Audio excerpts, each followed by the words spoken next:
წერეთლებს დიდი ისტორია გვაქვს, ძალიან ძლიერი სათავადო იყო. თქვენს დაქვემდებარებაში შედიოდა გლეხების 1000-ზე მეტი კომლი. განსაკუთრებით გაძლიერდით იმერეთის მეფე სოლომონ მეორის დროს, რა მაშინ მიიღეს თანამდებობები, როგორიც არის მეღვინეთ უხუცესობა, დედოფლის საღვთო-ხუცესობა, მაგ დროს შედიოდა თქვენს დაქვემდებარებაში ჩხერის, ვარციხის და რაჭის სამურავები. არა, მაქამდე ძლიერები სოლომონ პირველის დროსაც უკვე ძალიან ძლიერი სათავადო იყო.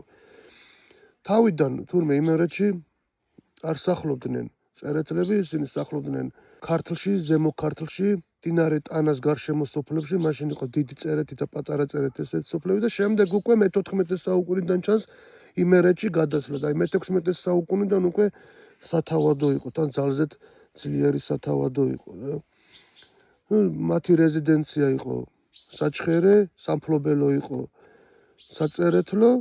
წერეთლებს ყოველთვის დიდი როლი ეკავათ მეფის კარზე, ისინი ყოველთვის დიდ როლს ასრულებდნენ და ძალიან ძლიერი სათავადო იყო.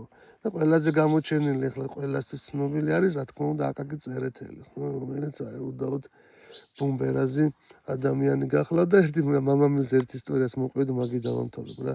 აკა მორჩილაძესგან ვიცი, როსტომი ერქვა მამამის და ტახტი ქონდა. ტახტი წამოწოლილი იყო, გრძელი ყალიონი ქონდა და ის ვინც აყავდა რა დაქვემდებარება, იმას დაუძახევდა, მოვიდა და ეს მოუკიდევდა, ის მოუკიდევდა, ეს მოკაჩავდა და ასე თავადურად ცხოვრობდა წამოყოტრიალებული ტახტზე.